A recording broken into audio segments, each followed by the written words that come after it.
Correct. KCR ఏడున్నాడు? ప్రధాన ప్రతిపక్ష నాయకుడు ప్రభుత్వాన్ని నిలదీయాలి కదా. కిషన్ రెడ్డి ఏడున్నాడు? కిషన్ రెడ్డి ఏ ప్రచారాలలో తిరిగిండు?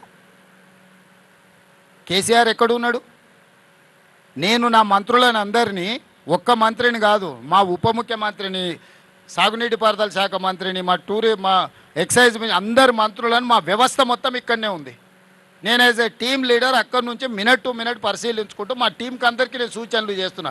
గతంలో జరిగిన పన్నులల్లో ఎక్కడైనా వాళ్ళు ఇట్లాంటి ప్రయత్నం చేసిండ్రా? నన్ను అడుగుతురు కదా ఎన్నికల ప్రచారంలో. హరీష్ రావు గారు దుబాయ్లో పోయి దావతులు చేసుకోలే. హరీష్ ఏడున్న ప్రమాదం జరిగినప్పుడు హరీష్ పాస్పోర్ట్ ఒకసారి బయట పెట్టమను. ప్రమాదం జరిగిన తర్వాత హరీషు దుబాయ్లో పోయి దావతులు చేసుకున్నాడా లేదా? ఈరోజు ఎయిర్పోర్ట్లో వివరాలు ఉంటాయి. కాదనమను హరీష్, అవన్నీ తీసి నేను బయట పెడతా. అధికారికంగా ప్రభుత్వం నుంచి లేఖ రాస్తా. ఈ ప్రమాదం జరిగిన తర్వాత హరీష్ రావు దుబాయ్కి పోయి అబుదాబీలో 2 రోజులు దావతులలో మునిగి తేలింది హరీష్ రావు కాదని హరీష్ రావు గారిని చెప్పమను. అబుదాబీలో దావతులలో మునిగి తేలినోడు అంత దిగిన తర్వాత వచ్చి మేము ఇన్ని రోజులు ప్రమాదం సంఘటనలో ఇబ్బంది కలగకుండా ఉండడానికి రాలేదంటున్నాడు. మరి ప్రమాద సంఘటనలో ఆయన వస్తే ఇబ్బంది జరుగుతుందంటే ముఖ్యమంత్రి వస్తే ఇబ్బంది జరగదా? ముఖ్యమంత్రి వస్తే ఇంకా పెద్ద ఎత్తున అంత రక్షణ వలయమంతా ఇక్కడికి వస్తుంది.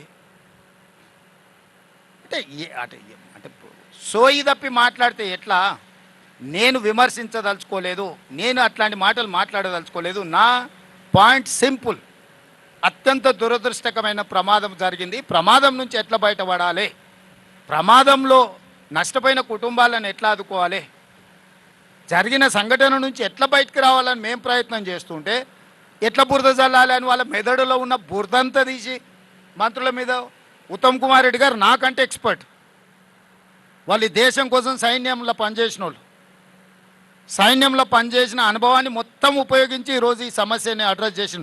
నేను వచ్చుంటే కూడా ఈ స్థాయిలో ఇన్ని ఏజెన్సీలను నేను పూల్ చేయలేకపోతుంటే, ఇన్ని ఏజెన్సీలను పిలవాలన్న ఆలోచన కూడా నాకు రాకపోతుండే. ఉత్తమ్ కుమార్ రెడ్డి గారికి ఉన్న ఆర్మీలో ఏదైతే అనుభవం ఉందో, ఒక సైనికుడిగా పనిచేసిన ఉత్తమ్ కుమార్ రెడ్డికి ఇట్లాంటి క్రైసిస్ని ఎట్లా అడ్రస్ చేయాలనో he's expert on that.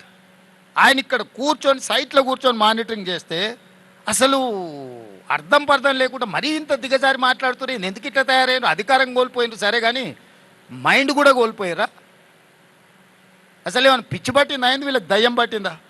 Abdullah ఏదైనా మన నల్లమల్లలో ఈ దయ్యాలు వదిలించేటోళ్ళు ఉంటారు కదా, ఏమన్నా ఏ పాకులతోనే ఏమన్నా చెప్పి, నీకు తెలుసు కదా కొంతమంది భూత వైద్యులు, వాళ్ళతోనే ఏదైనా చెప్పి సరే.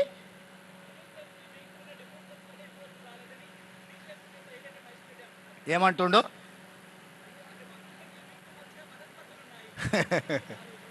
సరేలే సరే.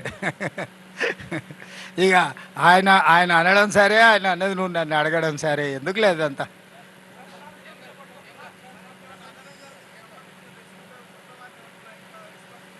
అందుకే ఇప్పుడు మానవ ప్రయత్నాలు అయినాయి. రోబోస్ను కూడా అవసరమైతే ఇందులో వాడండి, అవకాశం ఏముందో పరిశీలించండి అని చెప్పినాం. ఎవరిని అవసరమైతే వాళ్ళను, ప్రపంచంలో ఉండే ఎవరినైనా కూడా మేము తీసుకురావడానికి సిద్ధంగా ఉన్నాం. ఈ సమస్యను పరిష్కరిస్తాం. దయచేసి మిమ్మల్ని అందరు నా రిక్వెస్ట్ ఒకటే, ఇది మనందరి సమస్య. ఈ సమస్యను మనందరం కలిసి పరిష్కరించుకుందాం. సమస్యలో ప్రమాదం జరిగిన కుటుంబాలను మనం కలిసి ఆదుకుందాం.